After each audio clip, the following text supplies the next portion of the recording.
In organizations, people usually require some authorities and perhaps decision-making authorities, especially those who are at the department head level and, of course, at the supervisor level also. This is both good for organization in terms of delegating the responsibilities, creating a good succession within the organization, encouraging and engaging your key performers, your higher grade employees.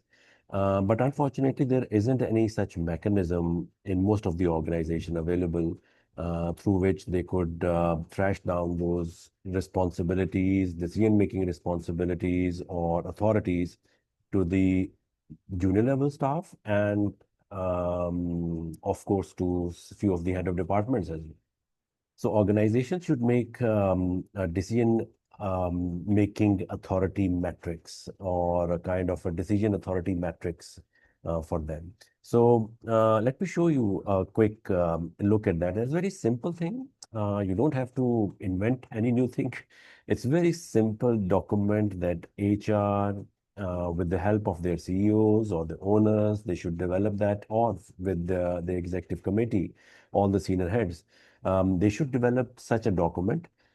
This document cannot be a final document to begin with.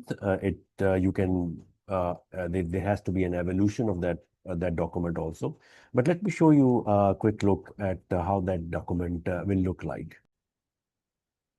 So if you look at this document right back, this is basically a decision authority document. It can be called a decision authority matrix or whatever you wish to call it, but keep it as simple as possible. This is a longer document. Once I was doing a consulting assignment with a large organization, and I was surprised to know that although they have such some information about the decisions that have to be made or the authorities drilled down into separate departments, but largely they were confused as to who owns which responsibility, and especially when it comes to the financial matter, it is really complex. So I developed a very simple with their department heads, with their executive committee, a document so that they could actually know who owns what and what responsibility they have. So in this, they can, here it is all the relevant actions, the policies, procedures, actions that can be listed here.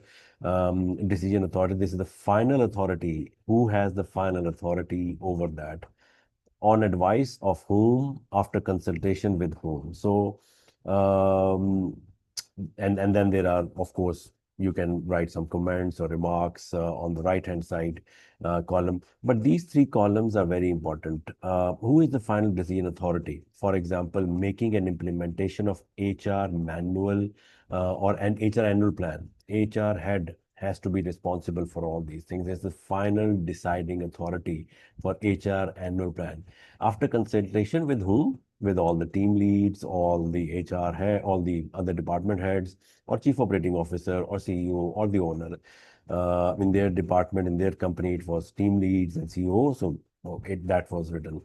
But when it comes to, let's say, here, in terms of changing of the companies, of the salaries, so changes in ranges and salaries for grades for hiring purposes, only CEO has the responsibility. Then on the advice of HR and the CFO, then giving an employee a raise up to 5,000. I mean, that's very important in some organization. Even the head of departments do not have any such authority.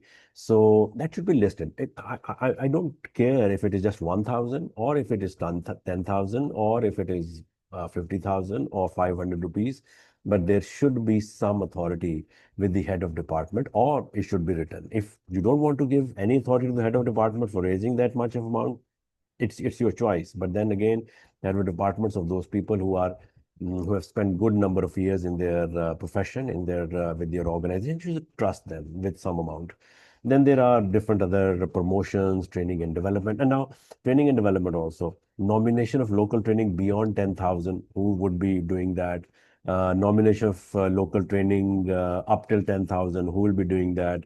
Mental health counseling, they were developing, I were developing their processes on mental health counseling also, allowances, and then office phones, and then business travel, who is going to authorize that. And there's lots of other activities. The reason for sharing you all these things is to let you know that a decision-making authority or metrics or a decision authority document, it would help in the organization in developing their processes and developing in having a good succession in the organization, giving authority to the people, and so that people should focus on their key jobs.